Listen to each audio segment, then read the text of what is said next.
네, 정창현 한의학진흥원장님께 질의하겠습니다. 네. 난데없이 항문침 시술에 대한 이야기가 국민들의 관심을 타고 있습니다. 알고 계시죠? 네.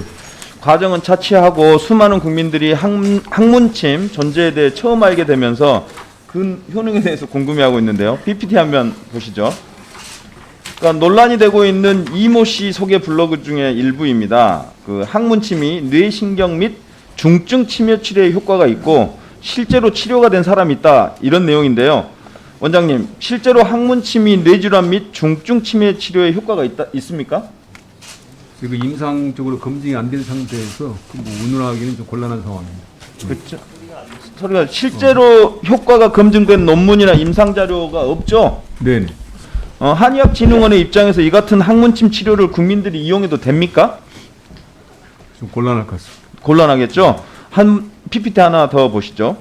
논란이 되고 있는 이모 씨 소개 문구입니다. 세계보건기구 세계침구의학 전문이라는 제도가 있습니까? 현재 세계보건기구에서는 그러한 자격증을 발급하지 않는 것으로 알고 있습니다. 그죠. 우리나라에서 의료 활동이 가능합니까? 불가능합니다. 이런 면으로 우리나라에서 의료를 시행하면 의료법 위반이죠? 예, 그렇게 보여집니다. 네, 한 장 더 보시죠. PPT. 논란이 되고 있는 이모 씨의 사진인데요. 본인 스스로 의사 가운을 입고 뇌신경 및 중증 치매 전문이라고 이렇게 하고 다니거든요. 이렇게 표현하는 게 가능합니까? 현재 한의과의 그 뇌신경 및 중증 치매 전문이라는 명칭의 전문 과목은 없습니다. 네.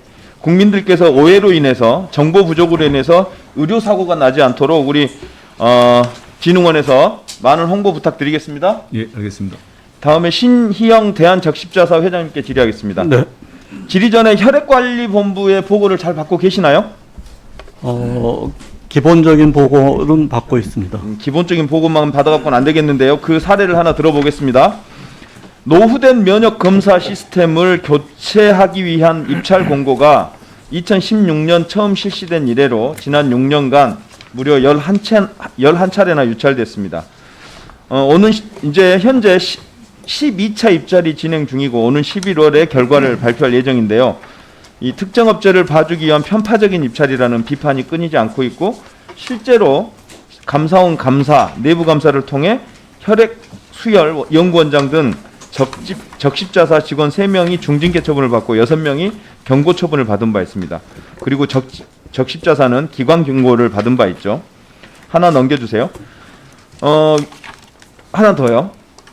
왼쪽을 봐주십시오. PPT 왼쪽을 봐주시면 2016년 4월 면역검사 시스템 교체 사업 공고를 냅니다.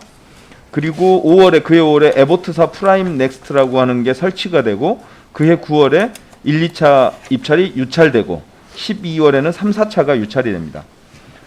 입찰 결과가 나오기도 전에 이미 특정 업체의 기기가 설치된 거예요. 즉 9월에 유찰이 됐는데 5월에 그 넉 달 전인 5월에 설치가 된 거잖아요.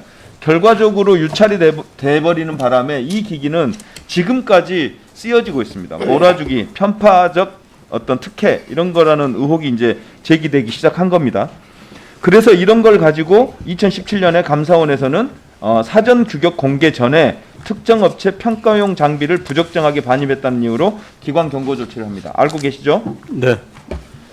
21년 올해 12차 입찰이 진행 중인데요. 2016년과 똑같은 일이 반복되고 있습니다. PPT 오른쪽 2021년 입찰을 봐주십시오.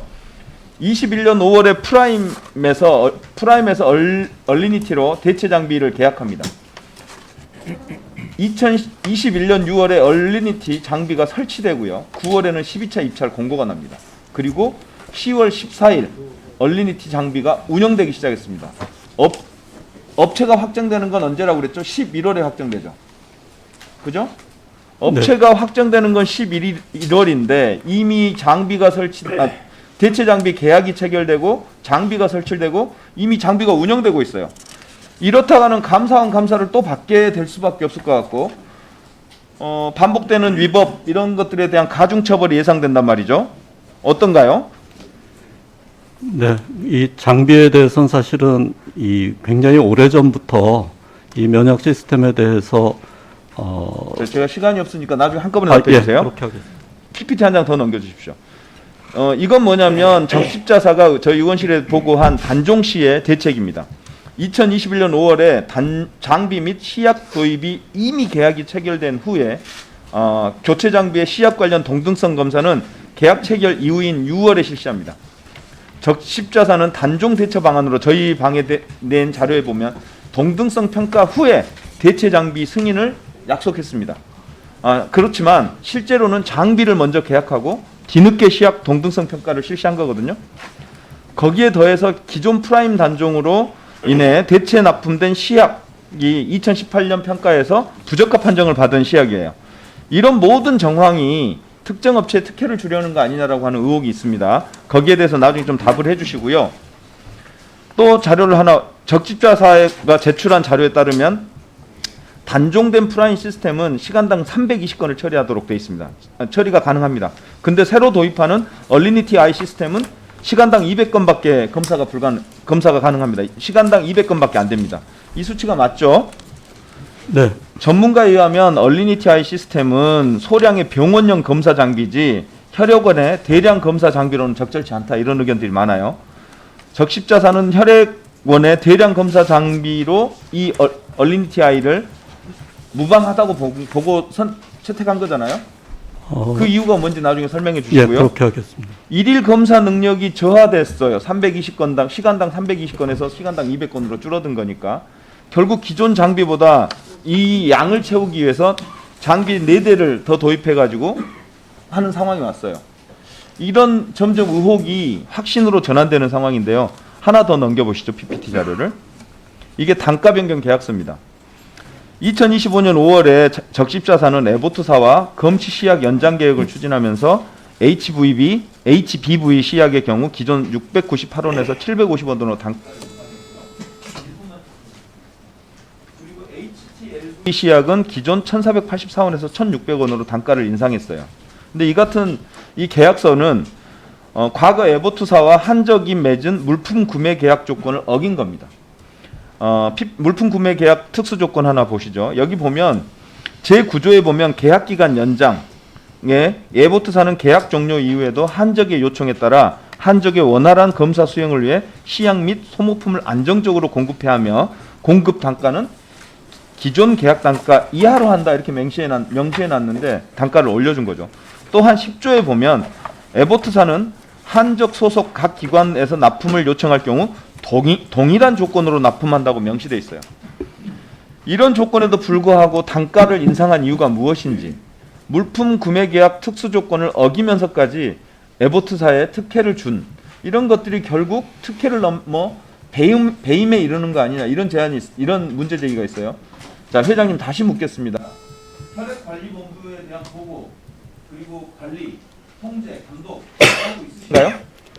네, 이 부분은 굉장히 전문적인 거기 때문에 회장이 결정할 수 있는 상황이 아니어서 회장님이 모든 책임을 져야 돼요. 몇 가지 얘기해 봅니다. 혈액백 사업 유착 의혹, 원가 이하 혈장 판매, 혈액 가짜 유공장 사건, 유독 혈액관리 사업에서 문제가 많이 발생하고 있어요. 이번에 면역 검사 시스템의 경우 6년 동안 잡음이 한 번도 끊인 적이 없어요. 감사까지 지적사항까지 나왔어요. 6명인가가 아주 중징계를 받고 이랬단 말이에요. 이런 사건이 16년에 벌어진 사건이 5년이 지난 21년에 다시 그대로 반복되고 있어요. 감사원 감사가 저는 100% 이루어질 거라고 봅니다. 그러면 그 책임에서 회장님이 자유로울 수 없어요. 이거는 전문성이 떨어진다고 본인이 나 몰라라 한다고 이게 없어지는 일이 아니에요. 눈 가린다고 안 보이는 게 아니란 말입니다. 회장님이 직접 챙기셔야 돼요. 네, 알겠습니다. 회장님이 직접 챙기셔서 저한테 나중에 한번 그 내용을 공유해 주십시오. 네, 그렇게 하겠습니다. 네, 이상 마치겠습니다. 수고하셨습니다. 다음은 존경하는 백종원 의원님 질의해 주십시오.